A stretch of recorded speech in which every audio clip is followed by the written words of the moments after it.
Elizabeth Holmes was once hailed as the next Steve Jobs, a young, brilliant entrepreneur who claimed she would transform modern medicine. In 2003, at just 19 years old, she dropped out of Stanford University to start a company called Theranos in Palo Alto, California. Her dream was simple but bold: to create a device that could perform hundreds of medical tests using only a few drops of blood. Holmes's charisma and determination attracted some of the most powerful investors and politicians in America.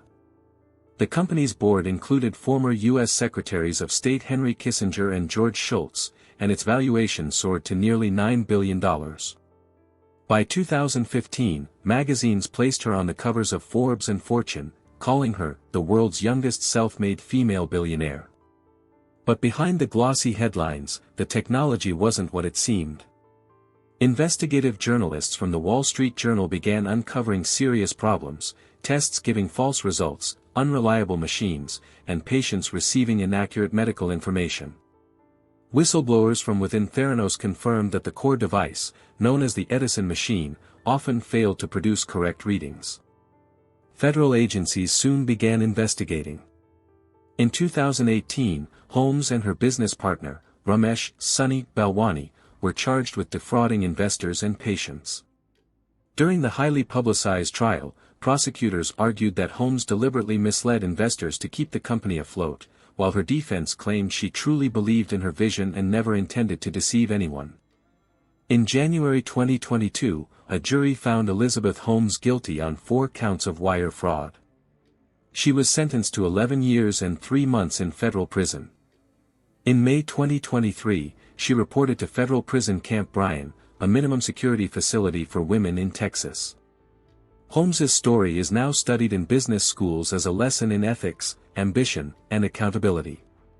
It shows how unchecked ambition, when mixed with secrecy and pressure, can lead even the most promising dreams to collapse. From billionaire to inmate, her journey remains one of the most dramatic downfalls in Silicon Valley's history. Lori Loughlin, once known as America's favorite TV mom from Full House, became the face of one of the biggest education scandals in U.S. history. In 2019, federal investigators uncovered a nationwide scheme in which wealthy parents paid large sums to secure their children's admission into top universities through bribery and falsified athletic profiles. The FBI called it Operation Varsity Blues. Loughlin and her husband, fashion designer Massimo Giannulli, were accused of paying $500,000 to falsely present their 2 daughters as rowing athletes, helping them gain admission to the University of Southern California, USC. When the story broke, it shocked Hollywood and the public, a beloved actress suddenly at the center of a corruption case involving privilege and access. For months, Loughlin maintained her innocence, but as evidence mounted, including emails, staged photos, and witness testimony, she and her husband eventually pleaded guilty in 2020. The court sentenced Lori Loughlin to 2 months in federal prison, a $150,000 fine, and 100 hours of community service. Her husband received a 5-month sentence. She served her time at FCI Dublin, a low-security facility in California, and was released in December 2020. After her release, Loughlin kept a low profile, occasionally appearing in smaller film projects and focusing on family. Her case became a symbol of how wealth and influence can sometimes distort fairness in education. It also sparked wider discussions about privilege, opportunity, and the true cost of trying to secure success by unethical means.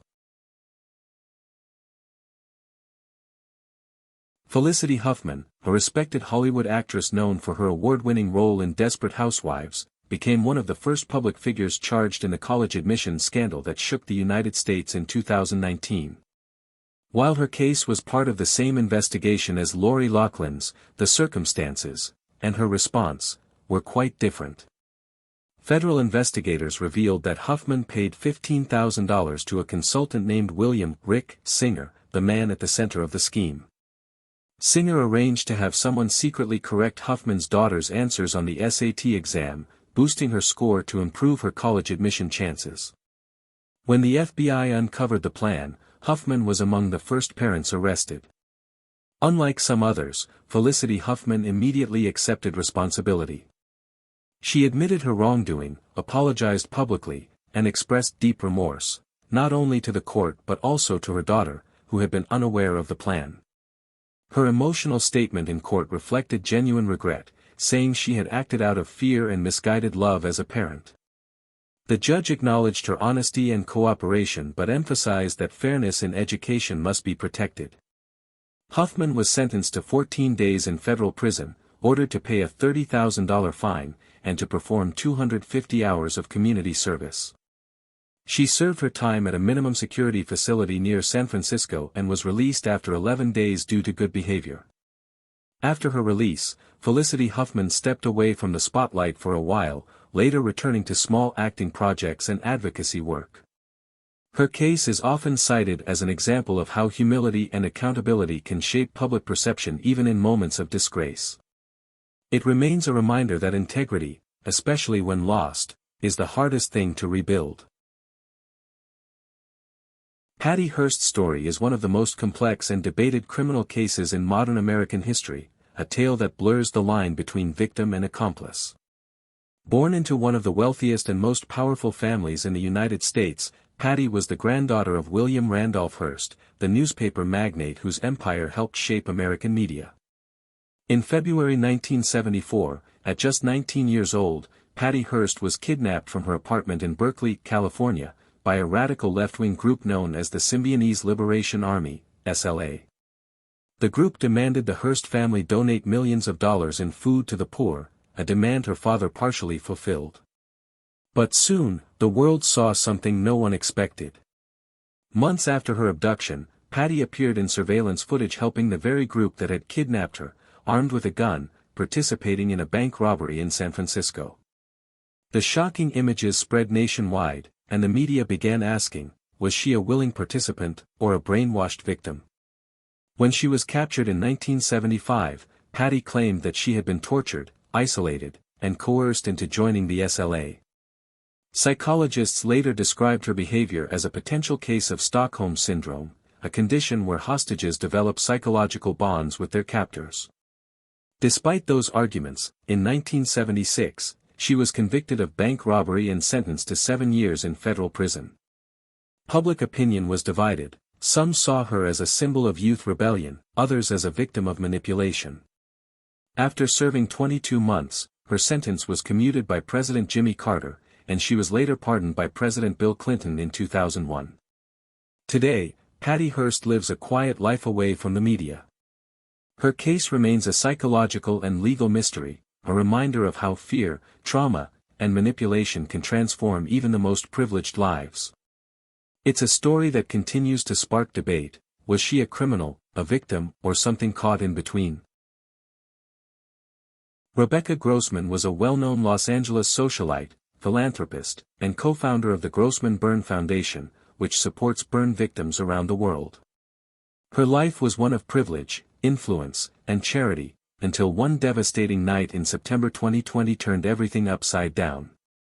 On the evening of September 29, 2020, in the peaceful neighborhood of Westlake Village, California, two young brothers, Mark and Jacob Iskander, aged 11 and 8, were crossing a marked crosswalk with their family. Authorities later said that Grossman, driving her white Mercedes SUV at a high speed, struck the boys and continued driving for hundreds of feet before stopping. The impact was fatal. The tragedy shocked the community and quickly made national headlines. Prosecutors alleged that Grossman had been driving over 80 miles per hour, possibly racing with another vehicle, and that she was under the influence of alcohol at the time of the crash. Her defense maintained that it was a tragic accident, that she never intended harm and panicked after the collision. The legal battle that followed was long and emotional. Families of the victims spoke through tears in court, while Grossman's defense pointed to her years of charitable work and clean record. But the evidence, including speed data and witness testimony, ultimately convinced the jury. In February 2024, Rebecca Grossman was found guilty of second-degree murder, gross vehicular manslaughter, and hit-and-run driving. The judge sentenced her to 15 years to life in prison. She is currently serving her sentence in a California state facility. The Grossman case became a symbol of how one moment of reckless decision-making can destroy multiple lives, both the victims' families and the perpetrators. Once known for saving lives through her foundation, Rebecca Grossman's story now serves as a painful reminder that wealth and social standing cannot shield anyone from the consequences of their actions. Paris Hilton, the global heiress, model, and reality TV star, was once the symbol of early 2000s fame. Known for her luxurious lifestyle, catchy quotes, and appearances on The Simple Life, she seemed untouchable in a world built around wealth and privilege. But in 2007, that glamorous image was suddenly replaced by mugshots, headlines, and handcuffs. The trouble began in September 2006, when Hilton was pulled over by Los Angeles police and charged with driving under the influence, DUI. She pleaded no contest and was placed on probation. But just a few months later, she was stopped again, this time driving with a suspended license, a violation of her probation. That second offense brought her face to face with real consequences. In May 2007, a Los Angeles judge sentenced Paris Hilton to 45 days in the Los Angeles County Jail. At first, many believed she would be treated leniently because of her fame, but the court made it clear, the law applies equally to everyone. Her time behind bars was heavily covered by the media. Paparazzi followed every moment, from her tearful surrender to her emotional interviews after release. She served 23 days before being released for good behavior. During her time in custody, Hilton reportedly spent most of her days in isolation for her own safety, describing it later as a deeply life-changing experience. After leaving jail, Paris Hilton rebranded herself. She launched new business ventures, spoke publicly about the importance of accountability, and began advocating for prison reform, using her own experience as a lesson in humility and responsibility. Her story proved that even fame and fortune can't erase the consequences of poor decisions. But it also showed her effort to transform public embarrassment into personal growth. From heiress to inmate and then entrepreneur, Paris Hilton's short time behind bars became one of the most talked about celebrity legal moments of the 21st century. Lindsay Lohan was once one of Hollywood's brightest young stars, a child actor who rose to fame with hit films like The Parent Trap, Mean Girls, and Freaky Friday. By her late teens, she was rich, famous, and adored around the world. But fame came with pressure, and behind the glamorous photos and red carpets, her life began to spiral out of control. Her legal troubles started in 2007, when she was arrested twice within 3 months for driving under the influence and possession of a controlled substance. She spent time in rehab, received probation, and was ordered to complete community service. However, repeated violations, missing counseling sessions, failing alcohol tests, and skipping mandatory programs, kept bringing her back before the court. By 2010, her situation worsened. A judge sentenced her to 90 days in jail for violating probation. She served only 14 days due to overcrowding but was soon back in trouble for failing to attend counseling and therapy sessions. In 2011, she faced another sentence, 120 days in jail, for violating probation again. Much of that sentence was later converted to house arrest, but her struggles continued for years. Each time she appeared in court, the public watched closely, wondering if this once golden actress would ever recover from the chaos. The media often painted her as reckless, but behind the headlines was a young woman battling addiction, fame, and the weight of her own mistakes. Over time, Lindsay began to rebuild her image. She completed court-ordered rehab programs, returned to acting, and later opened a business abroad. In recent years, she's made a quiet comeback with new projects and a renewed focus on stability. Her journey became one of Hollywood's most publicized downfalls, and perhaps one of its most hard-earned redemptions. It's a reminder that fame can fade quickly, but self-awareness and change can rebuild a life, one step at a time. In the glittering world of 1990s Los Angeles, few names carried as much intrigue and controversy as Heidi Fleiss. Once known for her connections to Hollywood's elite, Fleisch's story revealed the dark side of glamour, power, and money in the city of dreams.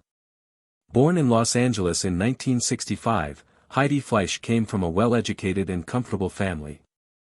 By her 20s, she was mingling with celebrities, business executives, and powerful figures across Hollywood. Behind the scenes, however, she was running an illegal high-end escort service, catering to some of the wealthiest and most influential men in the entertainment industry. In 1993, her empire collapsed when law enforcement launched an investigation that exposed her secret network. Authorities accused her of running a multi-million-dollar operation involving illegal activities and tax evasion. The press quickly dubbed her the Hollywood Madam. The scandal became national news, blending Hollywood gossip with serious criminal allegations. During the trial, prosecutors argued that she had built an illegal business empire fueled by luxury and secrecy, while her defense portrayed her as a young woman caught in a corrupt system much larger than herself. In 1996, Heidi Fleiss was convicted on federal tax evasion charges and sentenced to 37 months in federal prison, serving roughly 20 months before her release in 1998.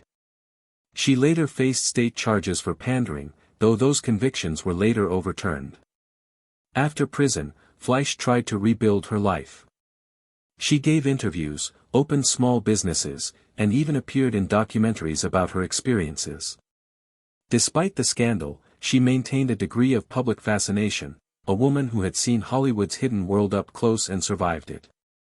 Heidi Fleiss's story remains a cautionary tale about fame, fast money, and how the pursuit of power can quickly turn into public downfall. From Los Angeles mansions to a federal prison cell, her life showed how the bright lights of fame can cast the darkest shadows. Kristen Rossum's story is one of beauty, brilliance, and betrayal, a tragic tale that shocked California at the turn of the century. She was young, intelligent, and had what appeared to be the perfect life. A graduate of the University of Redlands, Rossum worked as a toxicologist at the San Diego County Medical Examiner's Office, where she handled evidence in death investigations. But beneath the surface, her life was unraveling. In November 2000, Kristen's husband, Greg DeVillers, was found dead in their apartment. At first, his death appeared to be a suicide, an overdose of the powerful painkiller fentanyl, the same drug Rossum had access to through her job. But investigators soon grew suspicious. They discovered missing vials of fentanyl from her workplace, inconsistent reports, and unusual details about the scene, including red rose petals scattered across her husband's body, eerily resembling a scene from the movie American Beauty. Further investigation revealed a hidden motive. Rossum was allegedly having an affair with her supervisor, and prosecutors argued she killed her husband to prevent him from exposing the relationship and her drug abuse. The evidence mounted, and by 2003, she was charged and tried for first-degree murder. During the trial, the defense insisted Greg had taken his own life due to emotional distress, but the prosecution's scientific evidence told another story, showing that the fentanyl levels in his body were far too high to be self-administered. In November 2003, Kristen Rossum was convicted of first-degree murder and sentenced to life imprisonment without the possibility of parole. She was 26 years old at the time. Her story has since been featured in documentaries and crime series as one of California's most chilling cases of betrayal, a woman trusted with investigating death, now spending her life behind bars for causing one. Today, Rossum remains incarcerated at the Central California Women's Facility. Her case serves as a haunting reminder that intelligence and beauty can't mask guilt, and that even the brightest lives can turn dark when deceit replaces truth. In early 2001, a tragic and almost unbelievable event in San Francisco captured national attention and sparked intense debate about responsibility, danger, and the limits of the law. At the center of the case was Marjorie Knoller, a respected attorney, and her husband, Robert Noel, both living in an upscale apartment building near Pacific Heights. What happened inside that building would change their lives forever. Their neighbors had long complained about the couple's two massive Presa Canario dogs, named Bane and Hera, powerful, muscular animals originally bred for guarding and protection. The dogs were known to be aggressive, and multiple tenants had warned of near attacks. On January 26, 2001, 33-year-old Diane Whipple, a college lacrosse coach, returned home from grocery shopping. In the hallway, she encountered Knoller walking one of the dogs. Within moments, the animal lunged at Whipple in a violent and fatal attack. Neighbors heard screams, but by the time emergency services arrived, it was too late. The injuries were catastrophic. The case horrified California. How could such a thing happen in a modern city apartment? Investigators soon uncovered disturbing details. The dogs had been raised by inmates affiliated with a dangerous prison gang, and Knoller and Noel had adopted them through questionable channels. Prosecutors argued that Knoller and Noel had been warned repeatedly about the dog's behavior but ignored every caution, showing reckless disregard for human life. In 2002, Marjorie Knoller was convicted of second-degree murder, a rare outcome in a dog attack case, while her husband was convicted of involuntary manslaughter. Knoller received a sentence of 15 years to life in prison, making her one of the very few people in U.S. history to be convicted of murder in connection with a dog mauling. She has since been denied parole multiple times, most recently in 2023, with the board citing lack of insight and responsibility for the tragedy. The dog mauling case, as it came to be known, became a landmark in California law, redefining the boundaries between negligence and criminal intent. It remains one of the most shocking examples of how arrogance and carelessness, not intent, can still destroy a life and lead to decades behind bars.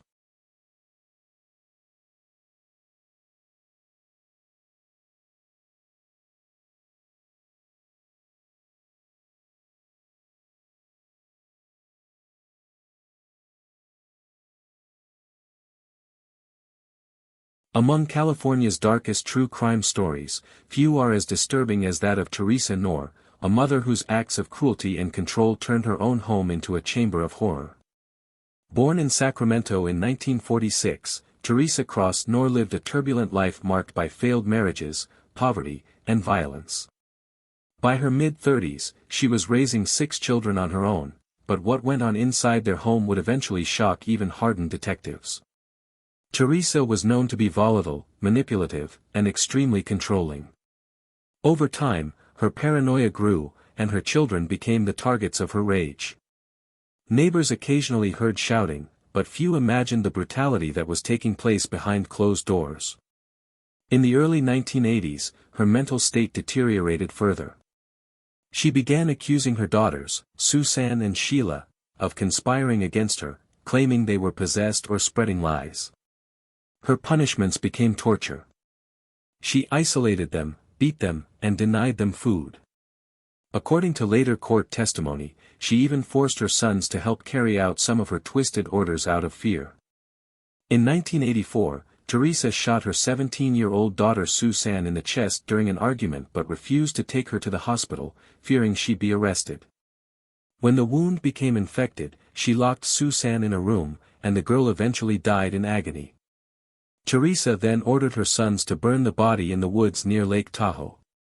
A year later, she turned on her other daughter, Sheila, accusing her of promiscuity and theft. After weeks of abuse, Sheila died in captivity as well. Her body was stuffed into a cardboard box and dumped behind a shopping center in Placer County. For years, the crimes went unnoticed, until one of Knorr's surviving daughters escaped and told authorities everything.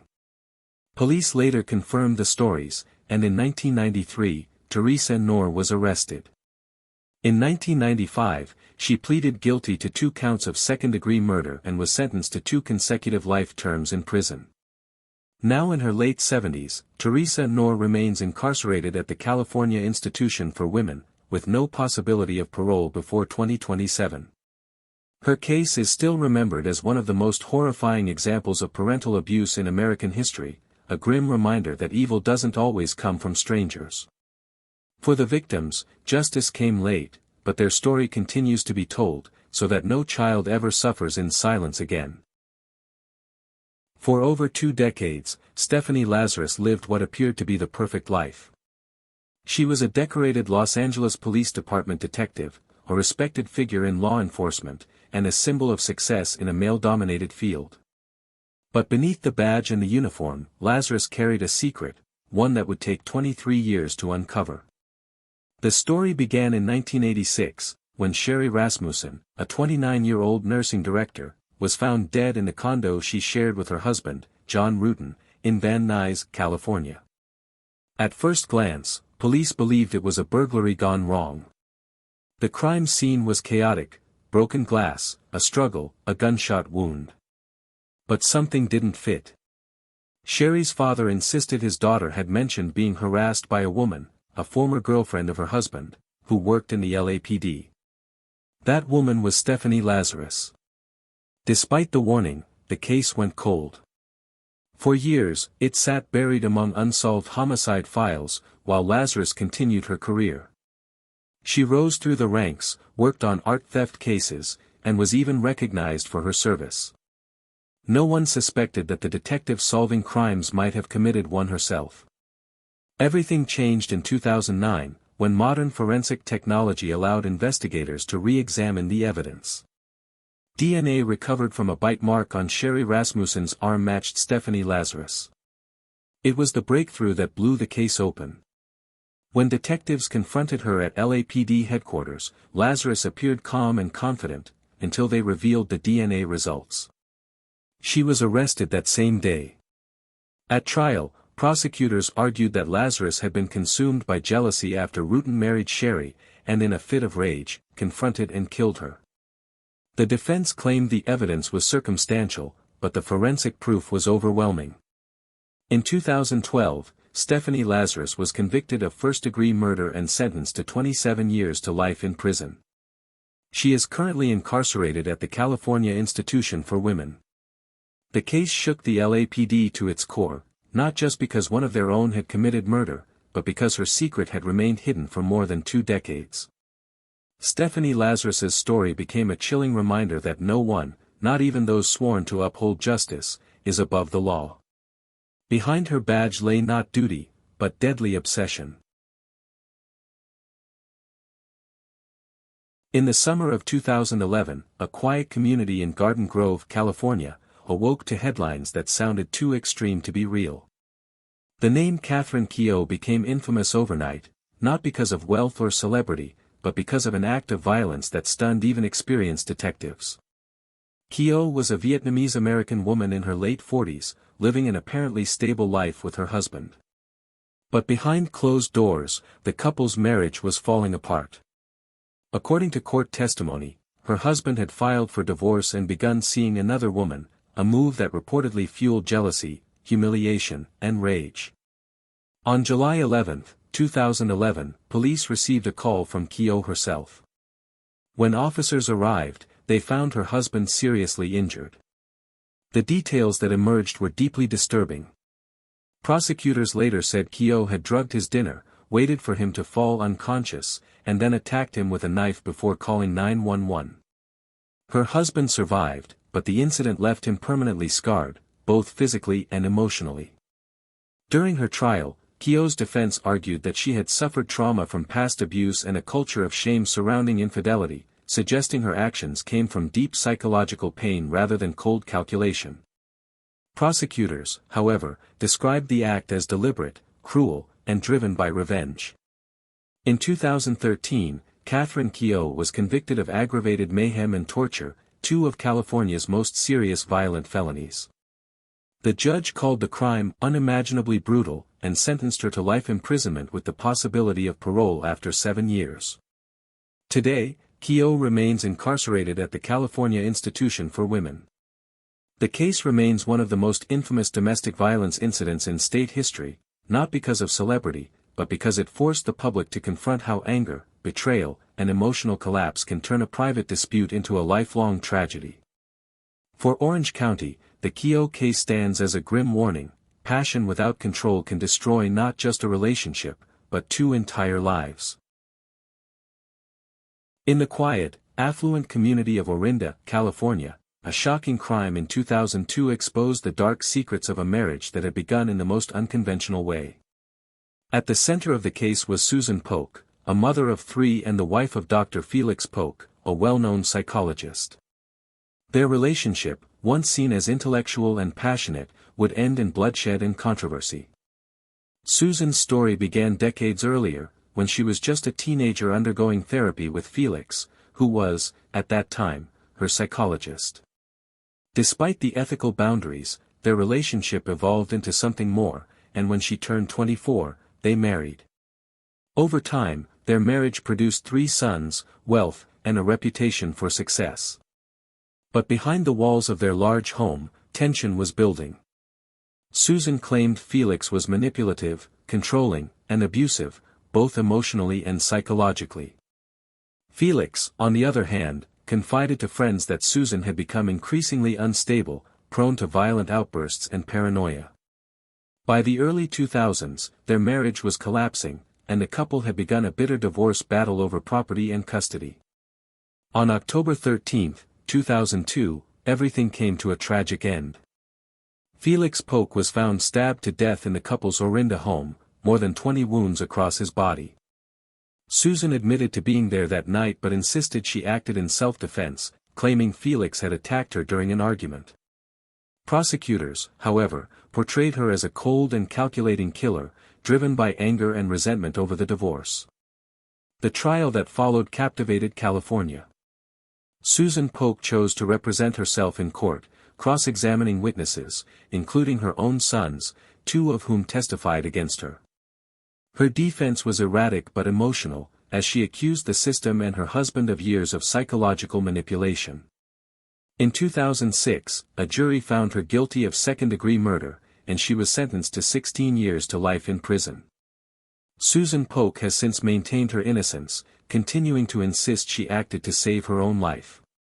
Today, she remains incarcerated at the California Institution for Women, the same facility that houses several of the state's most notorious female offenders. Her case remains one of the most sensational examples of love turned lethal, a relationship that began with therapy, spiraled into obsession, and ended in tragedy.